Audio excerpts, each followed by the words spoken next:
Hi, my name is Keelan Claffey and I'm a solicitor at Latitude Law.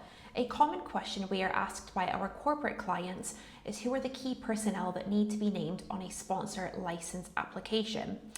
It is important to note that all of the business's key personnel must be based in the UK at the point of applying for a license, unless the business is applying for a UK expansion worker license. There are 3 different types of key personnel that you need to nominate people to at the point of applying for a sponsor license. The first of these roles is the authorizing officer. The authorizing officer needs to be the most senior person within the organization responsible for the recruitment of migrant workers. The second of these roles is the key contact. The key contact is the main point of contact between the organization and UK visas and immigration.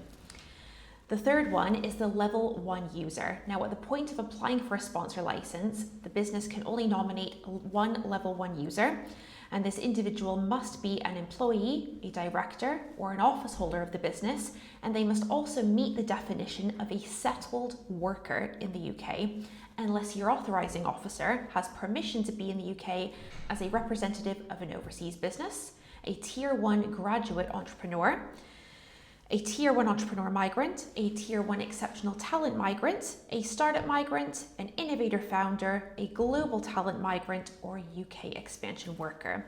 A settled worker broadly refers to someone who is a British citizen, an Irish citizen, a person who has pre-settled or settled status under the EU settlement scheme, a person who has made a valid application under the EU settlement scheme and is awaiting a decision on that application, a British overseas territory citizen, a Commonwealth citizen with either the right of abode or a UK ancestry visa, or a person with indefinite leave to enter or remain in the UK.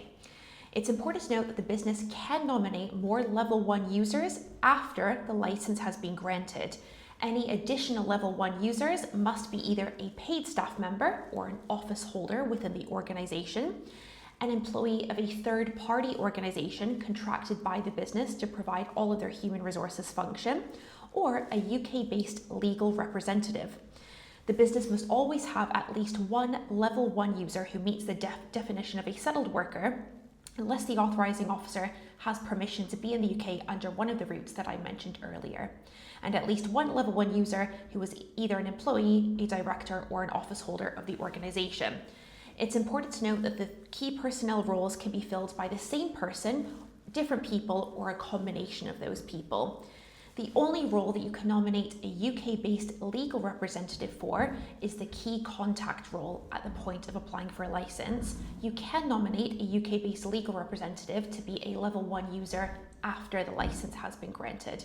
If you have any questions about who to nominate to be a key personnel on your sponsor license application, please get in contact with Latitude Law for more information.